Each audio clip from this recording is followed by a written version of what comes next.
Now, I do quite a bit of public speaking, and generally it's an enjoyable experience, at least for me. Most people who come along, they're there because they like to be, they want to listen to the speaker, they like the speaker. But sometimes there are a few critics or even protesters, and actually that's quite enjoyable too. Although at York University once, during Israel Apartheid Week, when I was speaking obviously in favour of Israel, a young thug did try to assault me. It was one of those perfect moments, because a friend of mine, a former Israeli Army Special Forces soldier, was with me. Great fun. Well, for me at least, not for the thug. There was another occasion at Queen's University when I was speaking against abortion, when a whole gang of crazy people arrived en masse and began to chant and scream. One of them was a strange young man who was dressed in a giant vagina costume.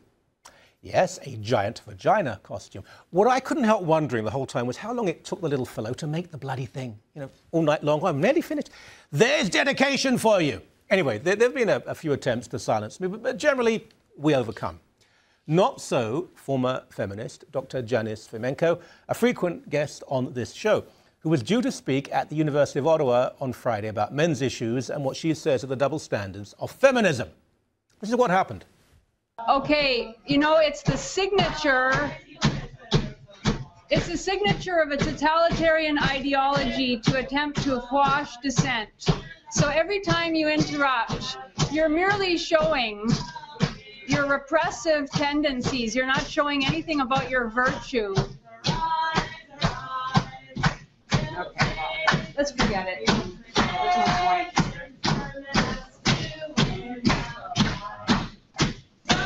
So you think this is a victory? Yeah, why are you so frightened of hearing an opinion different from your own? You're pathetic. Oh, sorry.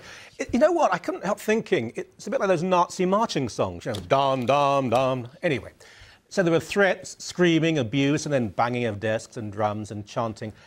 Not uncommon these days, these attempts to silence anybody with a contrary opinion and point of view. Now, in this case, it's the third time that these zealots have disrupted such events, pulling fire alarms and doing anything they can to prevent debate and discussion. So the lecture, the conversation, if you like, was cancelled.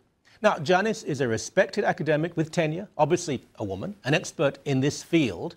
So the only reason for not wanting to listen to her and even argue with her, which is fine, was because a group of radicals with fascist sensibilities are afraid of and intimidated by other people's views.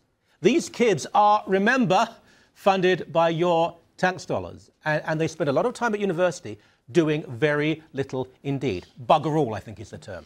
Now, if this was unique or extremely rare, that'll be one thing, but this is actually extremely common.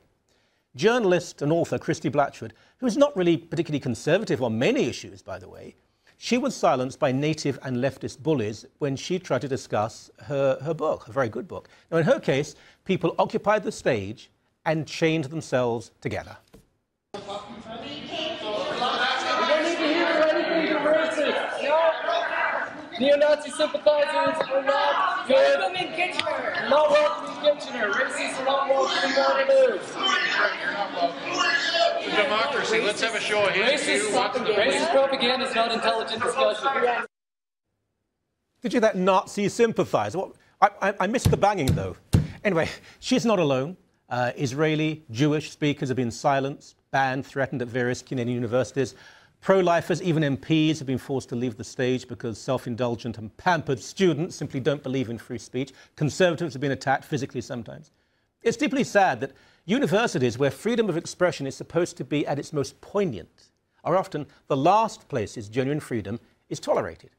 The fact is that these bigots are a small minority, always on the hard left, and do not represent anything like the average student, but they achieve their ends. It's time for chancellors and presidents of universities and politicians and public leaders to speak out and to reprimand and penalise these little brats. If necessary, expel them. Chuck them out. A place at university is not a right, but a privilege, whereas free speech is not a privilege, but a right. It's time to remind people, all people, of that basic and rather sacred fact.